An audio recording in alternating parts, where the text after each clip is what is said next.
So when I was 6, my parents separated. When I was 7, they officially divorced. I always spent weekends with my dad and weekdays with my mom. Fast forward till about junior year of high school, and I'm babysitting for my brother. Well, his baby mom had the child, so I'm babysitting, and because she wanted more money for child support and whatnot, she thought using me as a pawn would be the way to get it. So she falsely accused me of raping my nephew.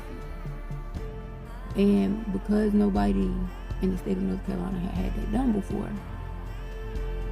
the detective felt like I was an example to be used.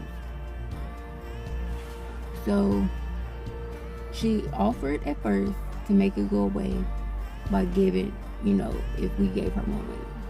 Well, I told my dad, I said no, because if we give her money, then that's like accepting the bribe, the blackmail, whatever you want to call it. So I told him, I said, don't do it. We're not doing it at all. And Thanksgiving,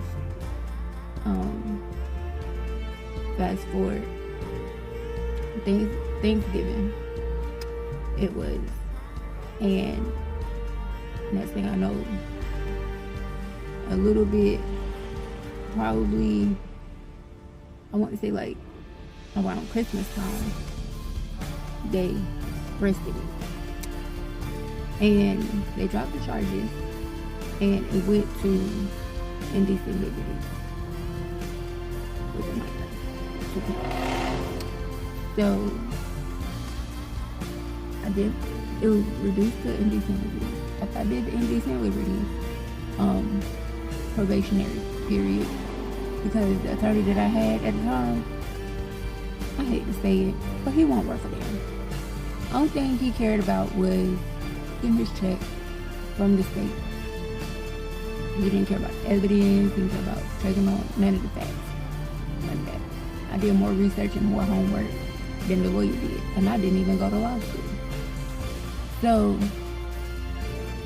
back it up. While I was in jail, my bond was $1 million. It got reduced. My mom bailed me out. During my probation, the officer didn't even think I would graduate high school. I graduated, needless to say. So I did 5 years probation, 10 years registry. When I was 18, my dad got sick, got very ill. And my dad's first cousin, who's like his sister, had called his brother to come get him to take him to the hospital. Keep in mind, I wanted to take him to the hospital because we was going to Walmart and I knew something wasn't right. But trying to respect him as a parent, I didn't listen to my gut. That's a regret I have. So, anyways, sit there, and he comes to get him. He takes him to the hospital in Virginia or whatever. And my dad would come back and forth, on the weekends, and I would see him. Well, July 17th, 2009 was the last time I seen him alive. And I was cleaning up. He wanted Subway, so I got him his Subway. And he kept dropping stuff. And I said, listen, Owen, I said, what you better not do is kick me while I'm down here cleaning up your mess. And we both just laughed. He said, I'm not going to hit you. And so we just sitting there, we just laughing or whatever. And he was getting ready to go lay down. And I'm getting ready to go. And I reach out my arm so I could get a hug.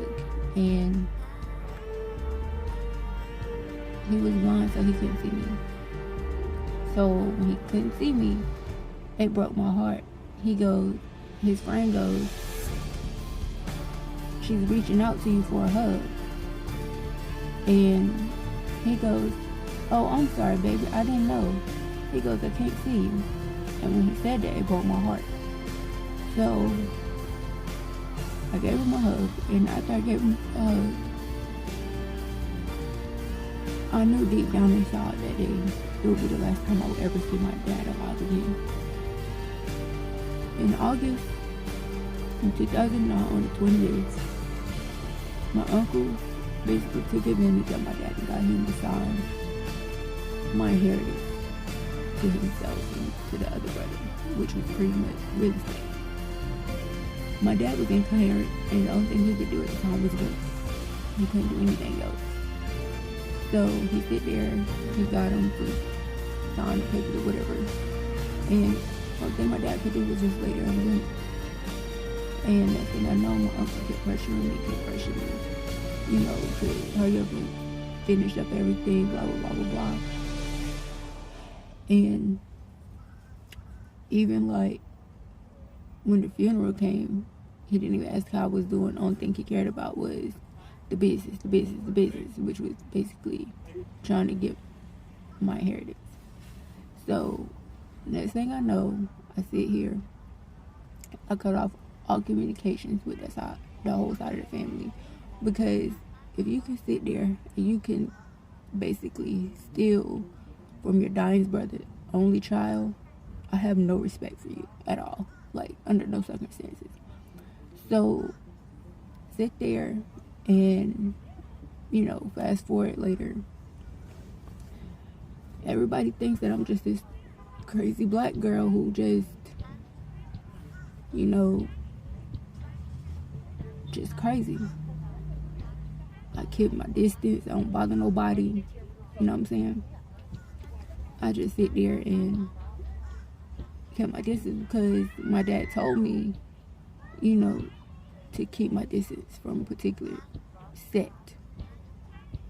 And I did. And I listened to him. My uncle also told me that I was not to be able to visit my dad while he was in the hospital. So,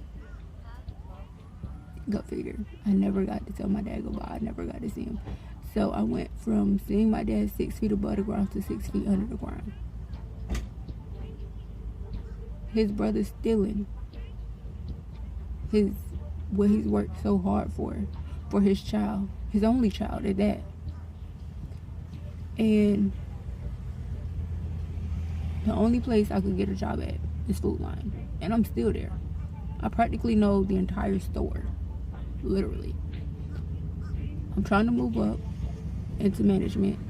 I got certifications in customer service and retail management. I also like to make candles. I like to sew, and I'm always a shoulder for those to lean on me when they need one.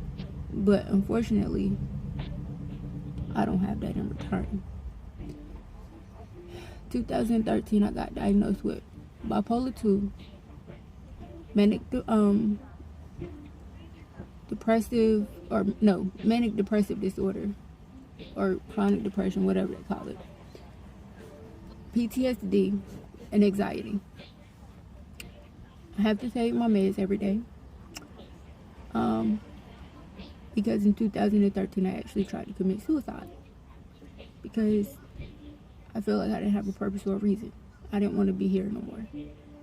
And when that happened and I got, you know, committed to the hospital, whatever, they asked me everything that went on, it's like nobody can help me find a solution to my problems, but I can have the solutions to everybody else's problems, which is kind of messed up, but it's life. So I sit there, and after I do my 8-day stint, and it would have been longer, but I wanted my dog because he was the only reason that kept me going. And so now it's like I have to have a service dog, because other than medication, that's the other part that keeps me balanced out from going off on the deep end. I've trained both of my service dogs. 4-minute issues, currently, London knows when I'm about to have an asthma attack. She knows when I am having a mental or a psych episode. I do work 5 days a week. Sometimes it's 4. It depends on the week. So I pretty much work full time. Yes, technically I am disabled, but I still hustle and get up out the bed and try to make it on in. I like to take pictures for my birthday. Like, that's the one present to myself, is a photo shoot. Because it just reminds me of who I am and where I've come from. If I could do anything in this world, it would either be an actress, model, or motivational speaker. On a serious note, I would like to be a celebrity kingdom maker. That's what I would really love to be. Celebrity kingdom maker. So far, I'm doing great. I don't have no contact with my dad's side of the family. Because, honey, my peace is more valuable than anything. I've decided to let God do what He's going to do. And I can't stress myself out anymore about why they did this, why they did that. God has a plan for my life and a reason for my story. I've always been one to tell my story and nobody to tell it to. So hopefully I can tell it to you.